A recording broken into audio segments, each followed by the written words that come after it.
Esto nadie se lo esperaba, y eso que ya ha visto varios desastres en el fútbol sudamericano, Bielsa sale a la conferencia después de perder con España y antes de que le hagan la primera pregunta, suelta un ¡Dale de una vez!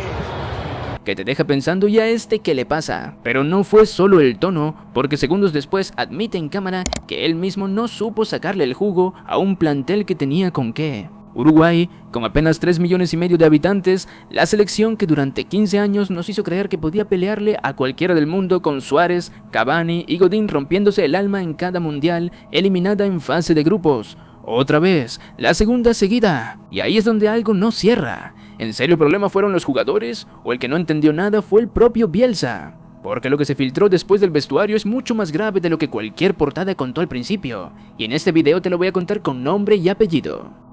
Para entender por qué esta eliminación duele tanto hay que remontarse 15 años atrás, a la era de Óscar Tabarez el Maestro. Con él, Uruguay construyó una de las generaciones más queridas de su historia. Diego Forlán, Luis Suárez, Edinson Cavani, Diego Godín y Fernando Muslera llevaron a un país de apenas 3,5 millones de habitantes hasta una semifinal en Sudáfrica 2010, algo que ni las grandes potencias logran siempre. Esa generación le devolvió a Uruguay el orgullo de competir de igual a igual con cualquiera, pero el tiempo pasa. Y en Qatar 2022 esa misma generación, ya envejecida, se despidió en fase de grupos entre polémicas arbitrales y un vestuario dolido. Ahí empezó la pregunta que nadie quería hacerse en voz alta: ¿qué viene después de Suárez y Cavani?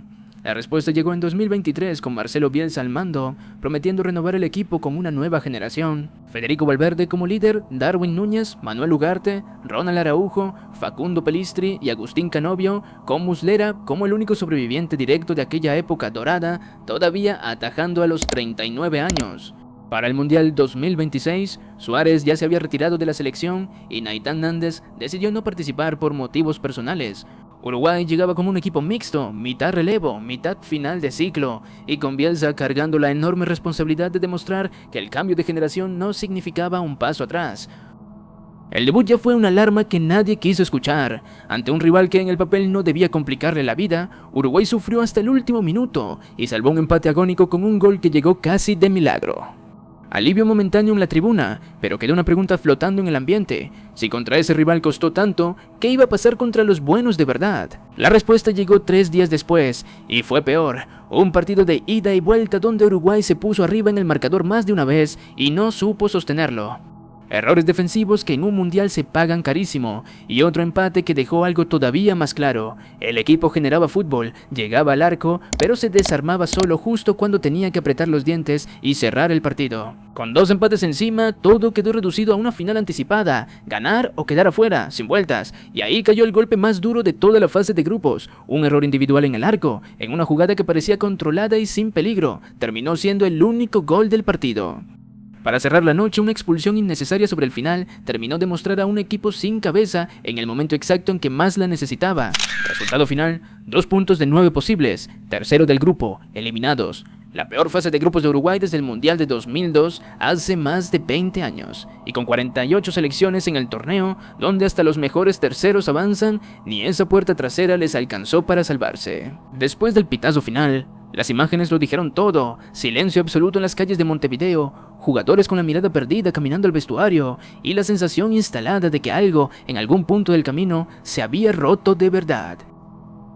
Lo que se filtró después jamás apareció en una conferencia oficial, no lo dijo la federación, no lo contó Bielsa y nunca quedó registrado por las cámaras. Horas antes de enfrentarse a la prensa, Bielsa reunió al plantel a puertas cerradas, sin cámaras ni micrófonos, y miró directamente a los referentes que durante años sostuvieron a la selección. Entonces pronunció una frase que, según esas mismas fuentes, dejó el ambiente completamente helado: me dejaron solo. Fueron apenas 3 palabras, pero bastaron para resumir una ruptura que llevaba tiempo gestándose. Y ahí es donde toda la historia cambia por completo. En público aparecía un Bielsa autocrítico, dispuesto a asumir responsabilidades frente a las cámaras. Pero en privado, según lo que se filtró, era un entrenador convencido de que sus propios líderes lo habían abandonado en el momento más difícil. Y eso deja una pregunta imposible de ignorar: si de verdad sentía que lo habían dejado solo, ¿por qué nunca se atrevió a decirlo delante de todo el país?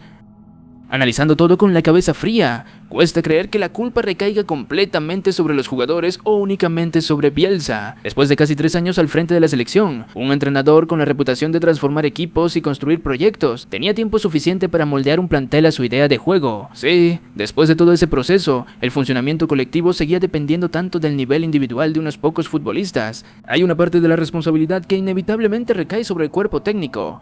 Esa carga no puede trasladarse por completo al vestuario, pero tampoco sería justo eximir a los jugadores. Estamos hablando de futbolistas que compiten cada semana en las mejores ligas del mundo, acostumbrados a disputar partidos de máxima exigencia. Cuando llega una instancia decisiva, también tienen la obligación de responder dentro del campo, independientemente del sistema táctico. Y, al final, las jugadas que marcaron la eliminación no nacieron de un planteamiento equivocado, sino de errores individuales cometidos en los momentos donde el margen para fallar simplemente no existe. Sin embargo, lo verdaderamente preocupante va mucho más allá de una derrota o una eliminación. Los resultados se pueden revertir, una selección puede caer hoy y volver a levantarse mañana. Lo difícil de reconstruir es la confianza cuando la relación entre el entrenador y sus propios referentes parece romperse desde adentro.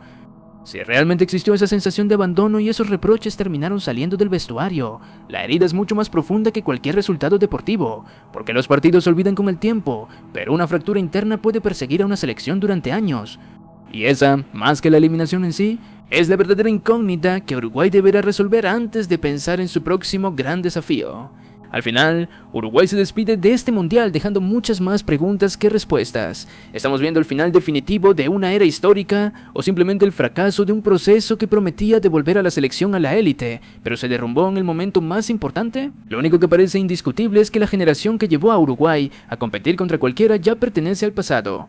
Y el desafío de quienes vienen no será solo ganar partidos, sino reconstruir una confianza que hoy parece completamente quebrada. Y lo más llamativo es que Uruguay no fue la única gran selección que salió de este mundial envuelta en conflictos internos. Ahora quiero leerte a ti. ¿Quién crees que tuvo la mayor responsabilidad en esta crisis? ¿Bielsa, el plantel o ambos por igual? Déjalo en los comentarios y nos vemos en el siguiente.